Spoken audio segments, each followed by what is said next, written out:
Hey everybody, it's Dan. Welcome back to Wargame. This is going to be a review of Wargames Atlantic's Foot Sergeants from their Age of Chivalry line. This set, though, is, again, it's brand new. It's complementing their range containing their Peasant Levy, which we reviewed last month, and their Foot Knights, which we reviewed last summer.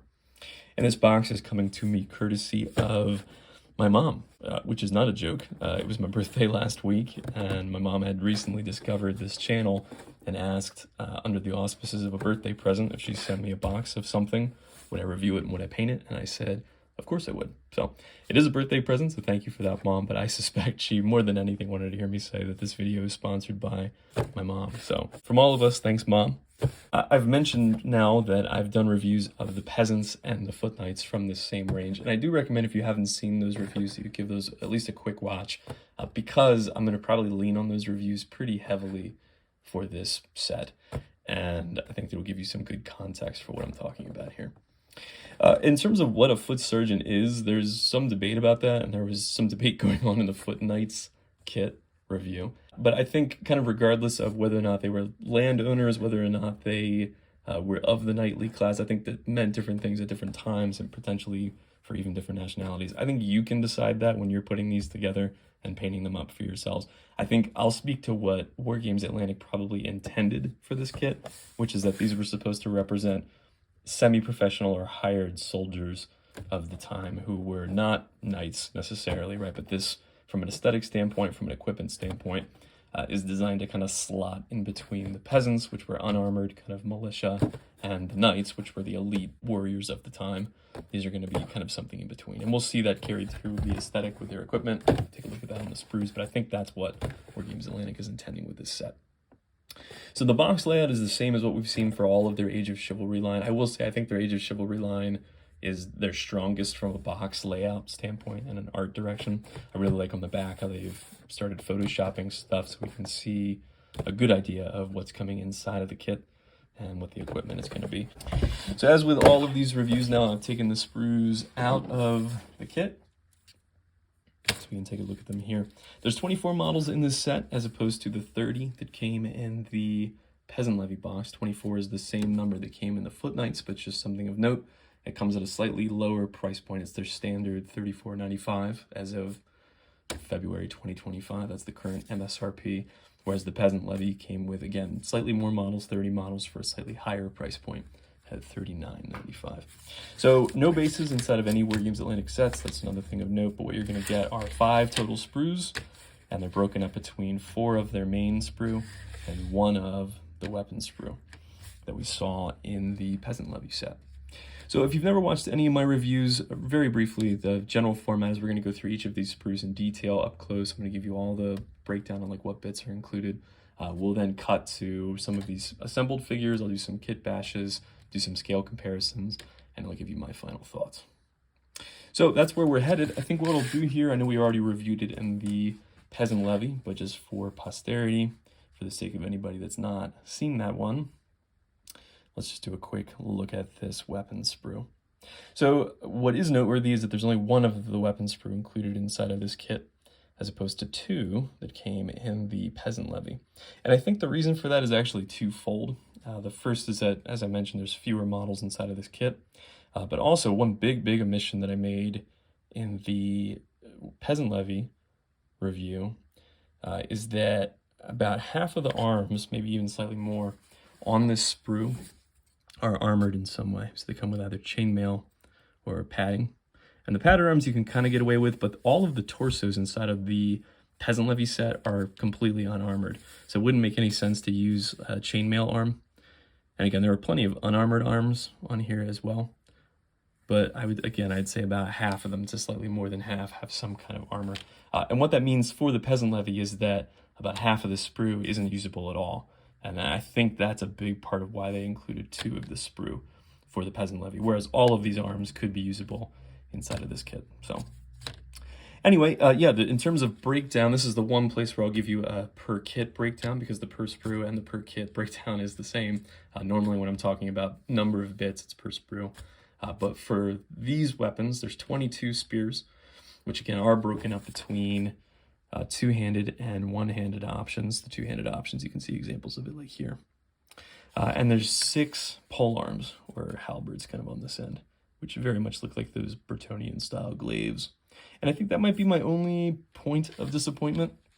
Again, the kit itself comes with a crazy number of options, and we'll look at that in just a second, but 6 glaives is a little bit disappointing if you're looking to arm everybody with pole arms. Like, even in my case, I have both the peasants and now this set, and even between 2 kits, I only have 3 of this sprue, which means I can only actually equip 18 of these guys with pole arms if I wanted to. So I do hope Wargames Atlantic will start selling this sprue separately for those that might want to pick more of these up. And I think that these arms are generic enough for the spears that it would be really useful for a whole host of periods and conversions with different figures. So anyway, yeah, I really like that sprue. I do wish there were more pole arms on it, but I think that it's effective. So there are 4 of the main sprue, again 6 bodies per sprue, so let's isolate one of them.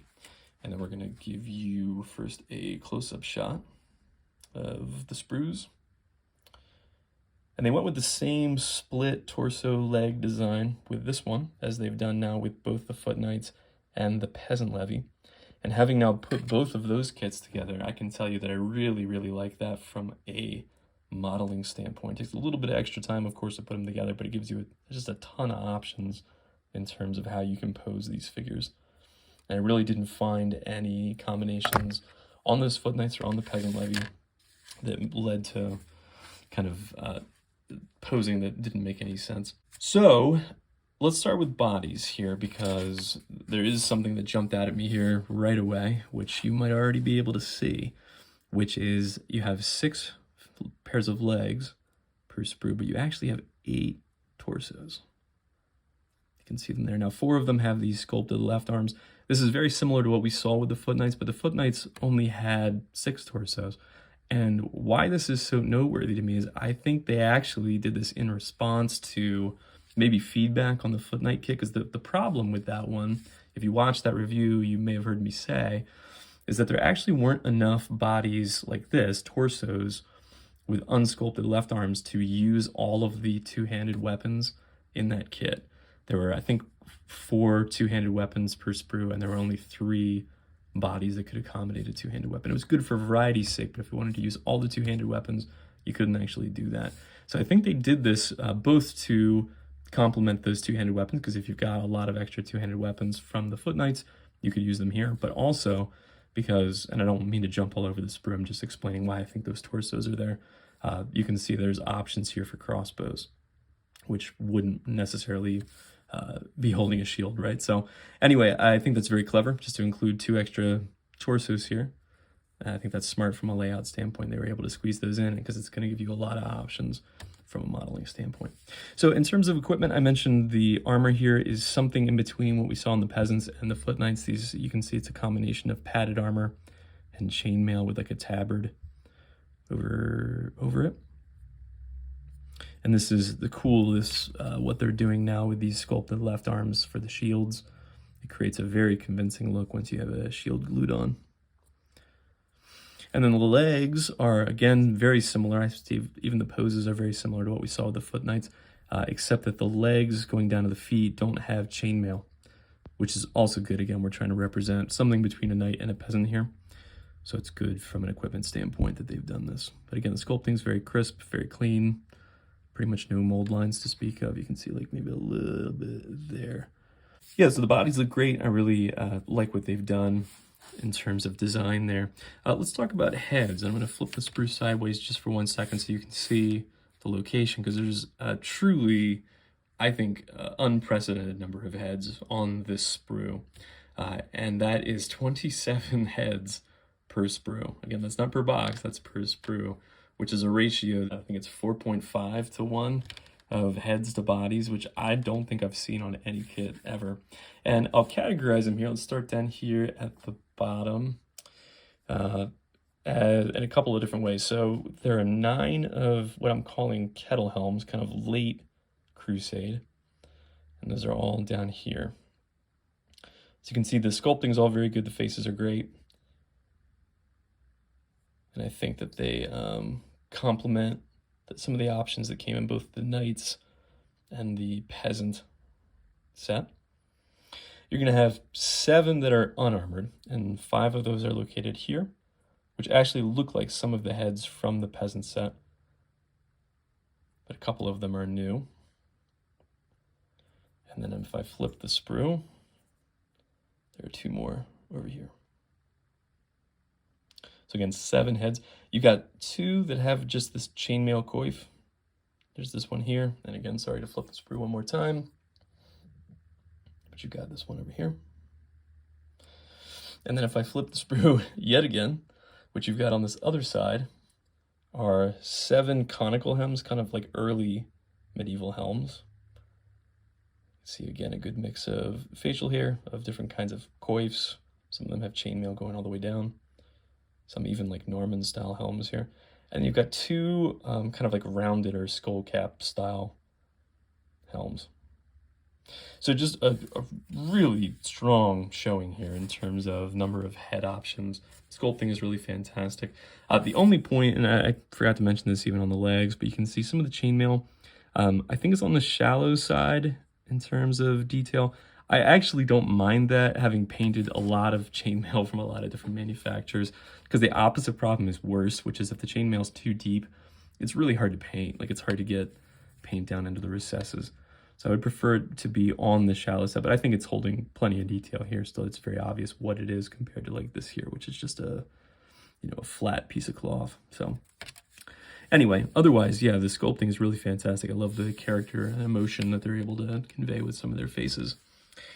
So yeah, 27 heads per sprue, that's awesome. Let's talk about shields real quick. There's 6 per sprue, and you can see that there's 3 that are slightly larger heater shields, and then 3 that are slightly smaller.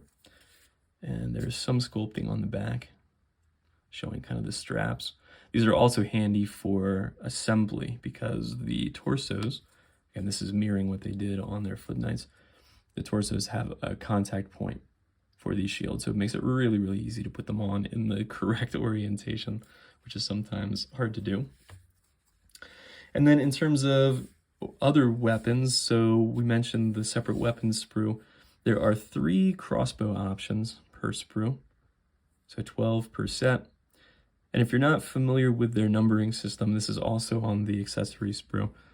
It's upside down, but you can get the point, which is that each crossbow comes with a number, right? And then you're going to look for the corresponding letter and number for the appropriate left and right arm, or excuse me, the left arm. So like A2 would go with crossbow A1. It's that simple. So then finally, again, there's a couple of accessories I want to talk about, but the last couple of main points here is you've got 6 sword arms per sprue, so 24 per set. 5 of them are these falchions, and then 1 is more of like a standard arming sword. But still 24 total swords.